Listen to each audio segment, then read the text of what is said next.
Assalamualaikum warahmatullahi wabarakatuh. Bertemu kembali di podcast kami bersama saya Halil dan Hai, dan saya Nadita di sini. kali ini kami akan membahas tentang para sufi. Pernah nggak sih kalian dengar tentang para sufi yang dikenal karena perjalanan spiritual mereka yang luar biasa dalam mencari kebenaran, tapi juga sering dianggap kontroversial? Ada kisah-kisah mereka yang penuh cinta, kedalaman, tapi juga penuh misteri. Apa sih sebenarnya yang membuat para sufi ini dicintai sekaligus diperdebatkan? Betul banget. Ada cerita tentang cinta yang mendalam, tapi bukan cinta biasa. Cinta yang bikin mereka tinggalkan segala kenyamanan duniawi, bahkan kadang dilihat aneh sama orang-orang. Jadi, di episode ini, kita akan ngobrolin kisah-kisah sufi yang penuh makna tapi juga bikin banyak orang mikir keras. Jadi, hari ini kita bakal bahas sejarah para sufi. Dan ini bukan cuma cerita biasa, ya. Para sufi ini punya kisah-kisah yang mendalam, tapi juga nggak lepas dari kontroversi. Banyak yang nggak tahu kalau perjalanan hidup mereka itu sebenarnya penuh makna tapi juga dipenuhi dengan protes dan pengorbanan. Mereka tuh dianggap sebagai sosok yang selalu mencari Tuhan dengan cinta mendalam, tapi kadang dianggap berlebihan sama masyarakat sekitarnya. Mungkin kita mulai dari salah satu tokoh yang paling dikenal, yaitu Rabi'ah al-Adawiyah. Kamu tahu kisah beliau? Pasti! Rabi'ah ini luar biasa. Dia yang memperkenalkan konsep cinta ilahi, yaitu mencintai Tuhan tanpa pamrih.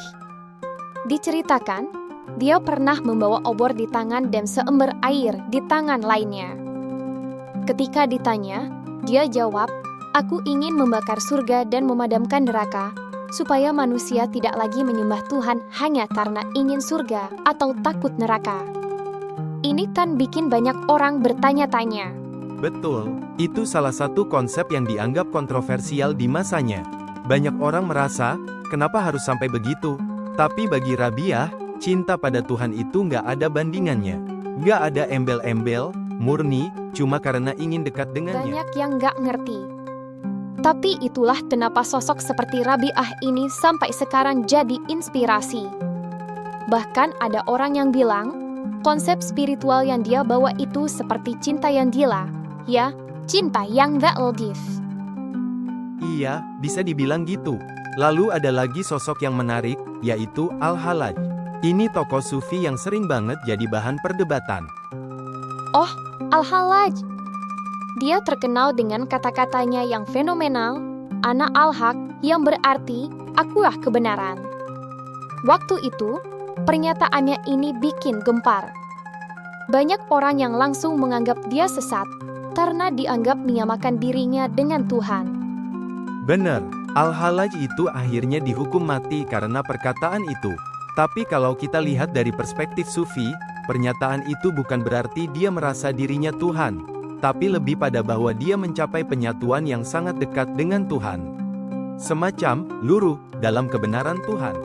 Nah, inilah yang bikin sufi sering dipandang beda sama yang lain. Mereka punya cara pandang yang jauh lebih spiritual, dan kadang nggak semua orang bisa mengerti kedalaman pemahaman mereka. Tapi yang bikin menarik adalah gimana Al-Hallaj bahkan di akhir hidupnya masih tetap teguh. Bahkan saat di hukuman mati, dia bilang dia menerima semua itu dengan lapang dada karena dia sudah menemukan kebenaran. Iya, itu kisah yang menyedihkan tapi juga luar biasa. Menunjukkan bahwa para sufi punya keberanian dalam perjalanan spiritualnya.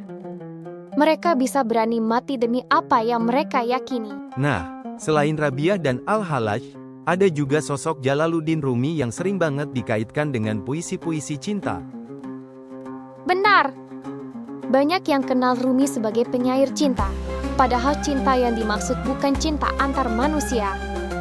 Cintanya itu cinta yang mendalam kepada Tuhan. Jadi, sebenarnya banyak orang yang salah paham kalau melihat puisi Rumi sebagai puisi romantis biasa. Padahal kalau kita baca lebih dalam, dia sering banget menggunakan metafora cinta untuk menggambarkan kerinduan pada Tuhan. Rumi ini punya cerita unik dengan gurunya, Syams Tabrizi. Pertemuan dengan Syams benar-benar mengubah hidup Rumi dari seorang cendekiawan menjadi seorang pecinta Tuhan yang mendalam. Hubungan mereka inilah yang kemudian jadi inspirasi dalam tulisan-tulisan Rumi. Betul banget, bahkan setelah Syams menghilang, Rumi tetap menulis puisi-puisi yang penuh dengan ungkapan cinta, kerinduan, dan kepasrahan. Dan ini sebenarnya adalah bentuk perjalanan spiritual yang luar biasa. Nah, kalau kamu lihat, para sufi ini punya cara mereka sendiri untuk mengekspresikan cinta dan kebenaran. Tapi di sisi lain, karena caranya yang nggak biasa, mereka sering banget jadi sasaran kritik. Itu juga yang bikin kisah sufi penuh dengan paradoks. Di satu sisi mereka dikenal karena kedalaman spiritual, tapi di sisi lain banyak juga yang nggak bisa memahami cara mereka. Betul banget. Kadang kita bisa belajar banyak dari cara pandang mereka yang beda, tapi kita juga harus bisa bijak dalam menyaring. Karena nggak semua orang bisa langsung memahami apa yang mereka maksud. Dan aku rasa itulah yang bikin kisah para sufi ini menarik. Penuh dengan kedalaman, paradoks, dan pesan yang nggak selalu mudah dicerna. Setuju. Jadi, tahu kalian tertarik dengan dunia spiritual, kisah para sufi bisa jadi pelajaran yang luar biasa.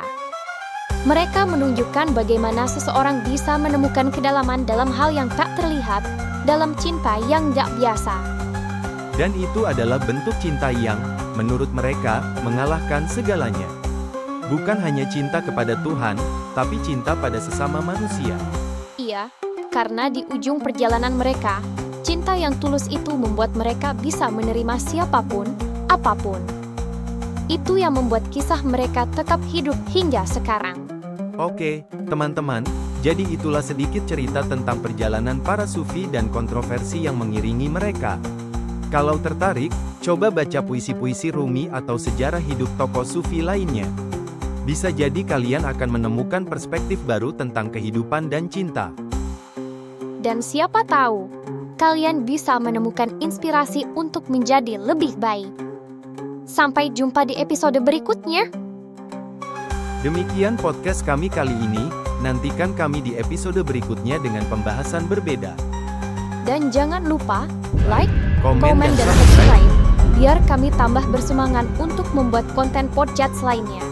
Sekian dari kami. Billahi taufik wal hidayah. Assalamualaikum Assalamualaikum warahmatullahi warahmatullahi wabarakatuh. wabarakatuh.